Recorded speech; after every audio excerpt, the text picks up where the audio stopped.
కైరస్ school అంటే ఒక mafia school అది. ఎందుకంటే చిత్రపురి కాలనీ వర్కర్లందరినీ మోసం చేసిన స్కూల్ అది. అప్పుడెప్పుడో అగ్రిమెంట్ చేసుకున్నారని ఈ బోకర్ మాటలు చెప్పడం జరిగింది. ఇప్పుడు కొండలు గుట్టలు కూలగొట్టి కబ్జా చేసుకుంటూ రోడ్డు మీదకి వస్తున్నారు. అంతకుముందు కేటీఆర్ నా ఫ్రెండ్ అని ఎన్నో బోకర్ మాటలు చెప్పిండు. ఇప్పుడు కూడా ఏ అధికారం ఉందని కాంగ్రెస్ పార్టీలో వానికి ఇంతగనం చేస్తున్నారు. అంటే అధికారులు అమ్ముడు పోయినరు, ప్రజాప్రతినిధులు అమ్ముడు పోయినరు, ఈ మన ఇంత ఉన్న పెద్దలు ఎవరన్నా అమ్ముడు పోయినరా? దేనికి ఇంత వానికి రుజువు ఇస్తుండ్రు? వానికి ఇంత అధికారం ఎందుకు ఇస్తున్నారు?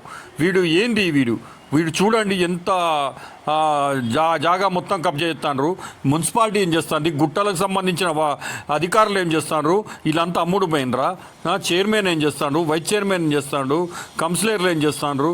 దీనికి సంబంధించిన అధికారులు ఏం చేస్తున్నారు? చిత్రపూరి కాలనీ సొసైటీ ఏం చేస్తుంది? గెలిచిన ప్రెసిడెంట్లు ఏం చేస్తున్నారు?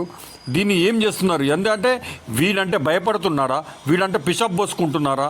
అసలు వీడు ఏంది? చిత్రపురి కాలనీ వర్కర్లను మోసం చేసి స్కూల్ పెడుతున్నారు. దీన్ని మేమే ఇక ఇవన్నీ కాదు కానీ మేము వర్కర్ల తరపున, సినిమా యూనియన్ వర్కర్ల తరపున నేనే కోర్టుకు పోతే ఈ మధ్యలో ఏమనుకుంటాడో బిడ్డ వీడు చూడండి ఎంత కబ్జా, ఇదంతా ఎంత పెద్దగా అక్వై చేసిండు.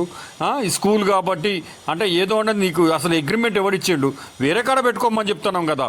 ఇక్కడ కుదరదు, మాకున్నది మాకే సరిపోతలేదు, మాయే గొడవలు అవుతున్నాయి అని చెప్తున్నారు కదా. ఇక్కడికే మొత్తం అవినీతి అని కబ్జాలని అంటున్నారు.